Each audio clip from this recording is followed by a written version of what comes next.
There are places in your home you never expect to feel fear.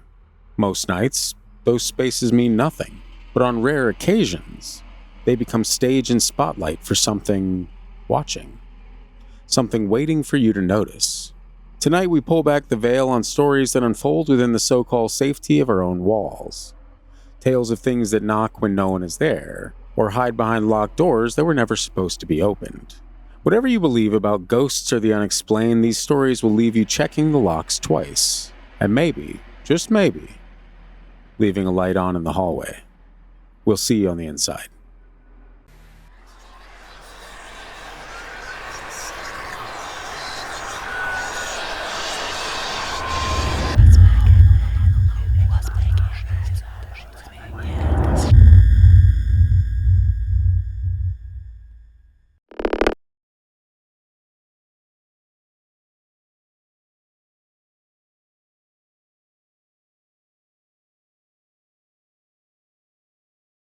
Oh, hey, didn't see you there. Folks, welcome back to Sleep with the Lights On. Now would be a great time to remind you that merch is available at thefreakydeaky.com/store. We got the hot sauce. We got the sticker packs. We got the hoodies and the crew necks and the t-shirts and all that fun stuff. And I promise you that it is better than 99% of the paranormal merch that you may or may not have stumbled across in your years of being fascinated with spooky ghost stories and whatnot. It truly is the bee's knees, and we are entering chilly season, which means you gotta wear those crew necks. You gotta get those hoodies. The ugly Christmas sweater might be up by the time this comes out. I'm not aware. If it's not, and you want a knitted ugly Christmas sweater, just comment, "Hey, my boy, where's that sweater? You know, where's that stitched ugly Christmas sweater? Because it's time. It's time." And yes, it's pricey, and yes, it's worth it. As someone that has bought one myself, and you might actually get to see that again this year for the Christmas video, if we do that or not, who knows? I need a new Christmas sweater. It's time. It's time.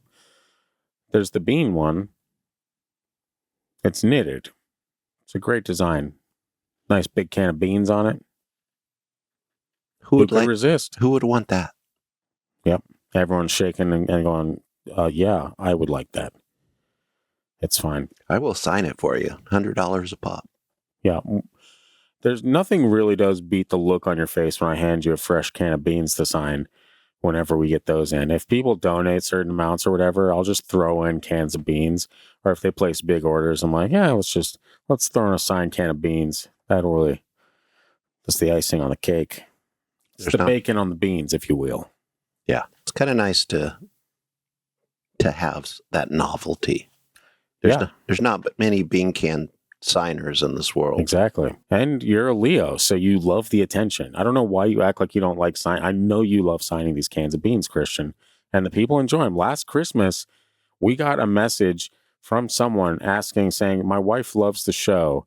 Can you sign a can of beans and send it? And I was like, are you kidding me? Hell yeah. Hell yeah. And we did. That's fine. I will say, signing a can of beans is not as easy as you would think it is. Yeah, marker color comes into play a lot. Placement, the cans are a little rigid. Yeah, the curvature of the can. Mm-hmm. There's a lot that goes into it that's wildly underappreciated. I'm going to say that. It's fun, but we're not here for that. What we are here is for this first story. It's called The Vanishing Knocker. And I know what you're thinking. It's not The Vanishing Knockers. That would be a horror story, Christian. This is... Is their first name Tommy? No. This is just The Vanishing Knocker. And it goes a little something like this. Okay. Wish my eyes could. I wish I had fish eyes that could go around the microphone. I do not like. I wish you did not. That would be kind of scary. So if I look like I'm uncomfortable while I'm trying to read, it's that I don't want to do this number, you know. And this is a really old book, and I don't want the pages to fall out. That's why I'm gentle and I never flip a page. You get it. It's for theatrics. It's fine, guys. It's on papyrus in there. Mm-hmm. Papyrus. Anyway, in the fall of 2001, Sarah, a 32-year-old paralegal, had just moved into a quiet duplex in East Vancouver. She was newly divorced and ready for a fresh start. Single and ready to mingle. Hell yeah. Just like you, Christian, you're ready to mingle. It's almost the holiday season. Don't you want someone new you can spend $10,000 on for Christmas? Or No. Halloween candy, if that's your thing. I'll have to think about that. Applications are available online if you're in the area. He doesn't want a long distance fling. So that might actually work for you. Because then you just got a text, right? Or a phone call. Theoretically, yes. Theoretically. It's fine, guys. We'll figure it out later. The neighborhood was unremarkable, quiet, tree-lined, filled with older couples and the occasional dog walker. Nothing about the place suggested anything sinister. The Vancouver Canucks, very sinister. Very sinister. That alone suggests maybe we shouldn't be here. Right. But only a few weeks after settling in, Sarah began waking up at around the same time each night. Can you take a guess around when? 3 o'clock. 3:15, close, a.m. to the sound of knocking. First, she dismissed it as dream logic. She'd wake up confused, the sound already fading, heart pounding in the darkness. But the second week, she began to realize it wasn't in her head. The knocking was deliberate. 3 sharp raps at the front door. When she crept to the peephole to look, there was always someone there. Not moving, just standing, still as death. She couldn't make out features, just a silhouette, tall and narrow, like someone in a long coat or cloak. Each time she opened the door, there was no one there. No footsteps fading down the stairs, no sound of retreating footsteps, just silence. She began to feel watched, even during the daytime. The front steps felt colder than the rest of the property, and her cat refused to go near the front hallway after sunset. Out of desperation, she installed a simple security camera facing her front door. But for 3 nights in a row, even after being woken up by the knocking, the playback showed nothing, not even her coming to the door, as if the camera skipped that part of the night entirely. When she brought in a local handyman to check the wiring, he found nothing wrong. But the next night, he texted her in a panic after driving past her house. He swore he saw someone standing motionless on her front steps. I was going to make an Epstein joke when the camera didn't catch anything, but it's fine. It's fine. I think we've all moved on from that as a country. Then came the night she decided to open the door mid-knock. She sat in the living room, the lights off, clutching a kitchen knife, eyes fixed on the door. Right at 3:15 a.m., the knocking came. Louder this time, almost desperate. Heart racing, she pulled open the door and froze. There was no one there, but the air outside was thick, heavy like static. Her porch light flickered, and the sound of something scuttling fast and low moved just beyond her line of sight, around the corner of the house. Sarah slammed the door shut and didn't sleep the rest of the night. The next morning, she found long scratches on the exterior of her front door. They weren't claw marks, not quite. They looked like something had dragged the tip of a sharp metal rod against the wood in a swirling pattern. Symbols, maybe, but not any she recognized. She contacted the police, but they chalked it up to vandalism and told her to install brighter lights. Attaboy. That weekend, she moved in with her sister. She returned to the duplex during the day only to pack. But as she was carrying boxes to her car, an elderly neighbor across the street called out to her. "Are you finally getting out?" the woman asked. When Sarah nodded, the woman continued, "You're not the first, you know. That house, they say it doesn't like people shutting it out." She didn't ask for clarification. She didn't want it. Sarah buzzed across town and tried to forget. But every few weeks, her phone would buzz with a motion alert from her old door camera. It was never triggered by anything she could see, just empty frames. Then, one night at her new place, she was jolted awake by a familiar sound. 3 sharp knocks at her front door. This time, she didn't look. She didn't move. She waited until the sun came up. When she finally got the nerve to check, there were footprints on her welcome mat. Barefoot, human-shaped, but far too long to be normal. That was the last straw. She tore the doorbell camera out, tossed it, and changed apartments again. But the truth was something she was now forced to live with. Whatever had knocked on her door that first night in Vancouver wasn't finished with her, and it never had been. Spooky. Do you remember, there was a while ago we did it might have been an episode for the podcast, but there was a very similar story about someone knocking on the door exclusively at night, but it was in like a bad part of town. I don't know if you remember that. Kind of, vaguely. Yeah, and that's when I was actually reading this story, I was like, damn, is this that same story? But it's not. But there are a lot of similarities to it, and it's very spooky. I don't know what I'd do in that situation. Wow. Because if it's following her and it's knocking and it's part of like that, what was that dream thing she said earlier? Dream logic. Yeah. Sounds like it's just a dream.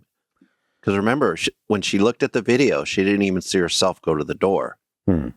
And she just assumed that it just didn't record it. True. Maybe she just has a really lucid dream. Or would you need therapy for that, though? I don't think you would, Christian. And I think you should stop naming the company unless you want to reach out to them and get them to sponsor the show. I'm You know pushing. what I mean? I'm pushing.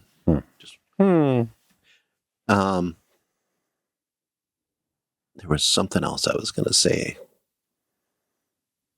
I don't remember what it was. A hallucination, probably. No, it just kind of makes sense in this case when you mentioned that she wasn't on that camera when she got up and looked out.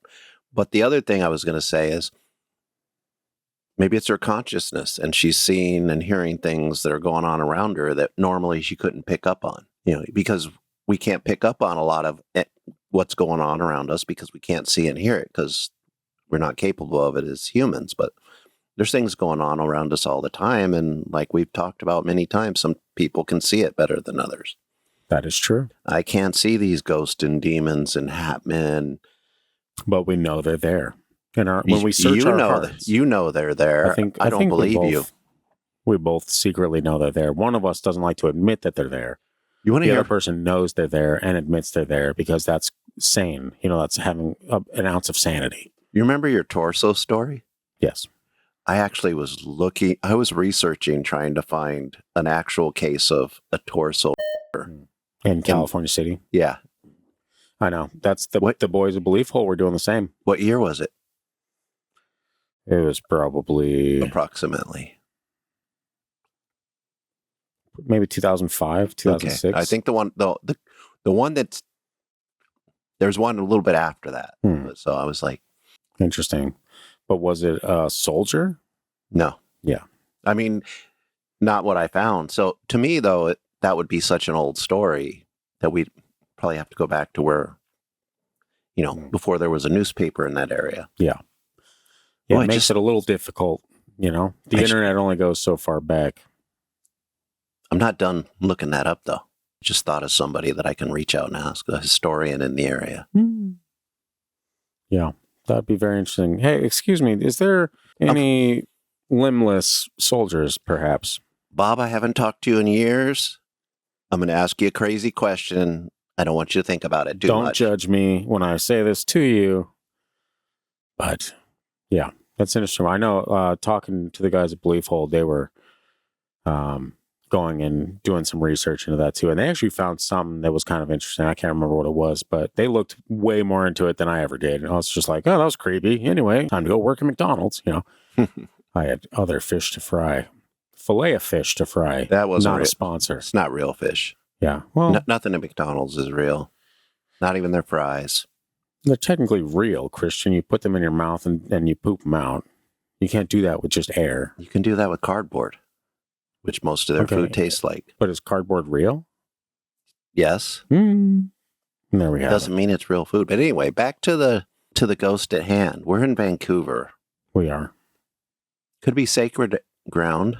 There's a lot of First Nation throughout time in that region. Why not? Could be just bitter Vancouver Canuck hockey fans that... No, they're more known for lighting cars on fire than knocking on doors, I think. But, yeah, when they lose in the Stanley Cup final, as they should. Which is constantly, whenever they get there, which they don't. Like Edmonton. Yeah.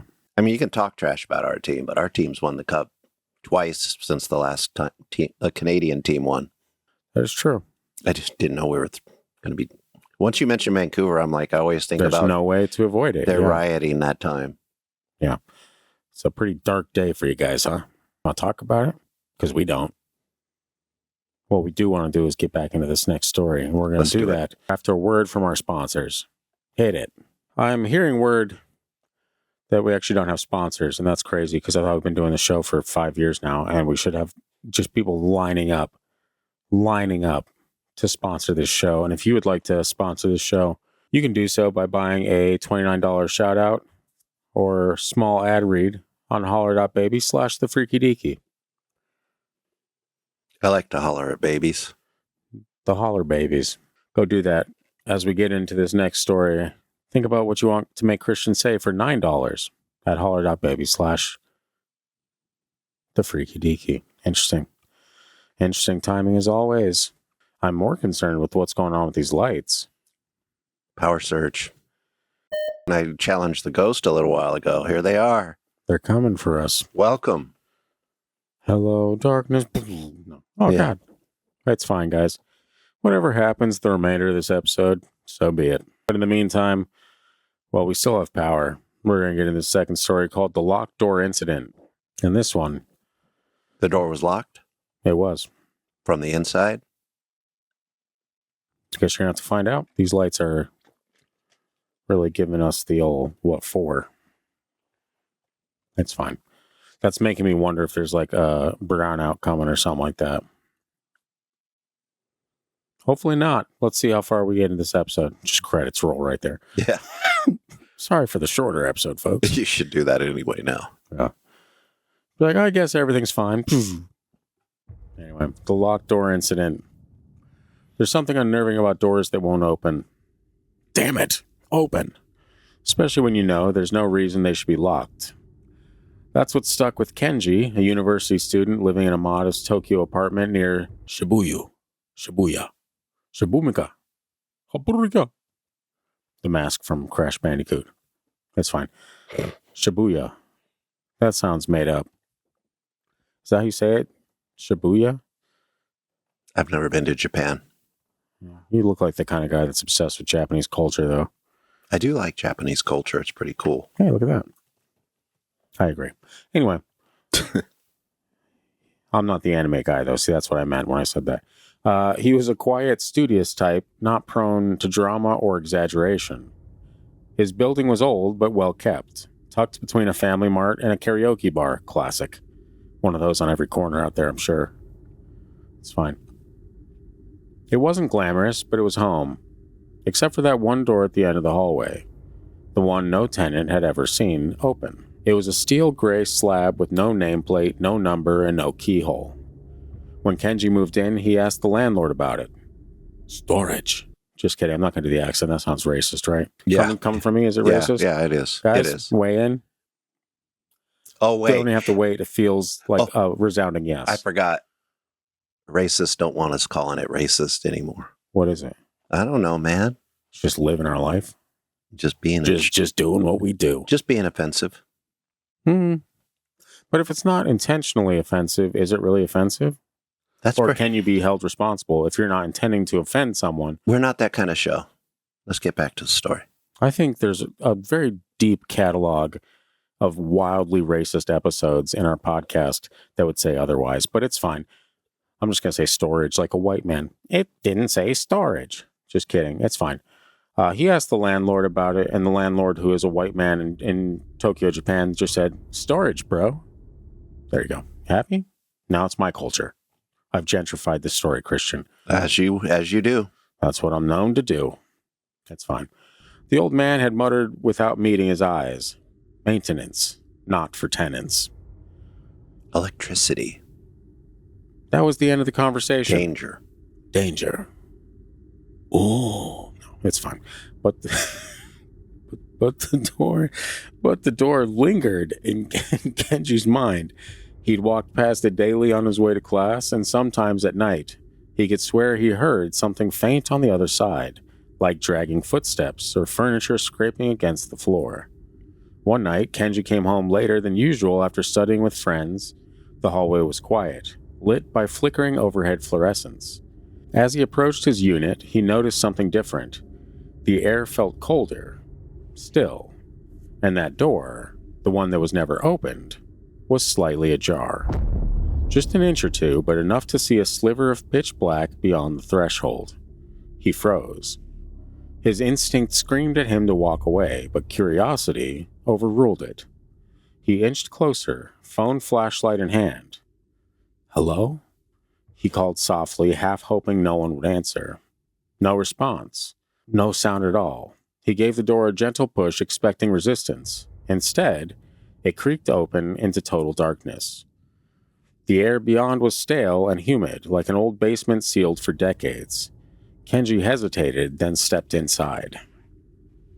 Inside, the room was wrong. That's the only way he could describe it. The dimensions didn't make sense. Far too deep to fit within the building's layout. The walls were bare concrete and the floor was covered in dust thick enough to muffle his footsteps. But there were footprints. Dozens of them. Bare, human-sized, crisscrossing in every direction. Some led to the corners. Some stopped at the walls. One set led right to the door he had just walked through. He tried to back out, but the door slammed shut with a deafening clang. Panic surged through him. He grabbed the handle, no response. He banged on it, shouting for help, but the hallway outside remained silent. His flashlight began to flicker. That's when he saw it. Something crouched in the far corner, too low to the ground to be a person, but shifting. A crawling mass of shadow with long limbs that scraped the floor. Kenji backed away, whispering prayers under his breath. The thing began to move, fast and low, like a spider sprinting in jerky, unnatural bursts. His flashlight cut out completely, plunging him into darkness. He fumbled with his phone, heart racing, breath shallow, and just as the creature closed the distance, click. The door burst open behind him, and he fell backward into the hallway. Lights came on, everything looked normal again. The door had shut behind him. No sign it had ever been open. When he told his landlord the next day, the man's face paled. You weren't... No, I'm just kidding. You weren't supposed to go in there. Dang it. Dang it, you weren't supposed to go in there, Kenji. He whispered. Oh, damn. No, no one lives in that unit. Not anymore. Not since... Well, it's sealed for a reason. Kenji moved out a week later. He never looked back. Sometimes, late at night, he dreams of concrete walls and scrambling limbs. He hears the click of a door unlocking, and in the silence between dreams, something drags itself forward. Closer. Always closer. That's classic Japanese horror stories right there. Sounds like he found an old bomb shelter almost. Yeah. Yeah, it is kind of interesting when things happen in certain rooms and landlords are just like, yeah, we're just not going to sell this anymore.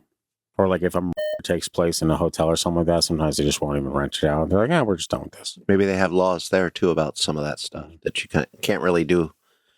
You can't really put tenants in those places without disclosing to them. And it's just easier not to freak out everybody. It's like, yeah, nobody wants to actually hear this. It's fine.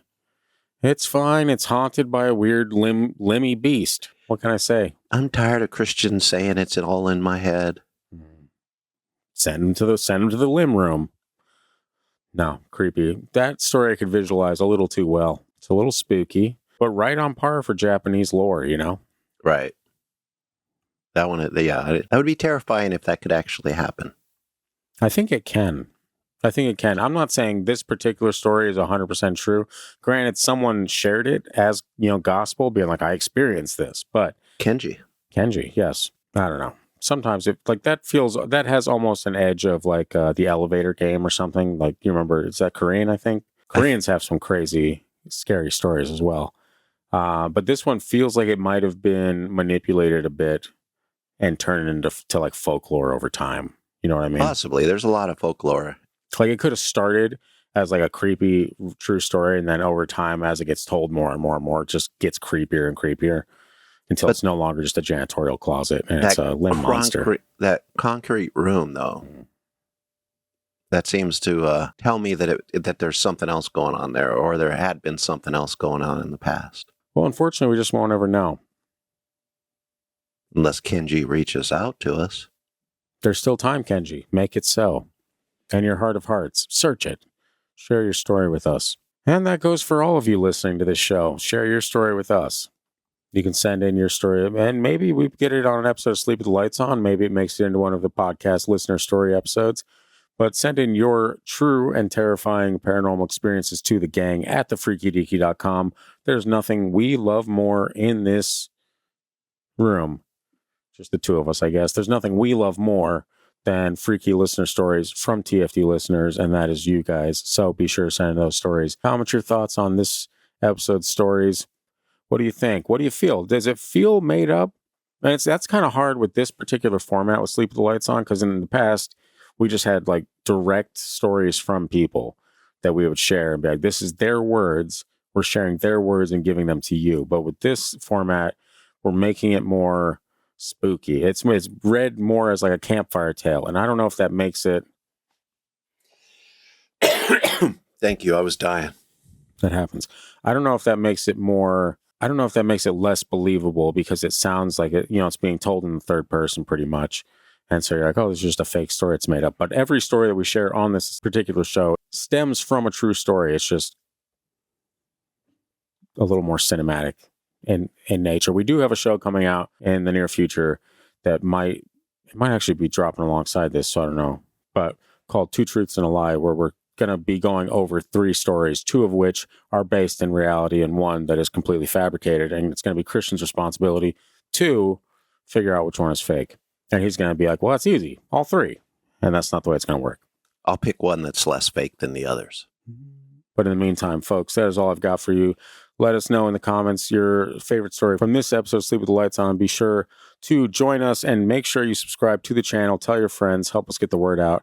You guys are doing God's work out there, all right? In the meantime, be sure to sleep with the lights on, because you never know what just may be lurking in the dark, dusty corners, like Kenji's story in the shadows. Goodbye. Creepy ass landlord. Do you think it was the landlord? It's always the landlord. Be scared.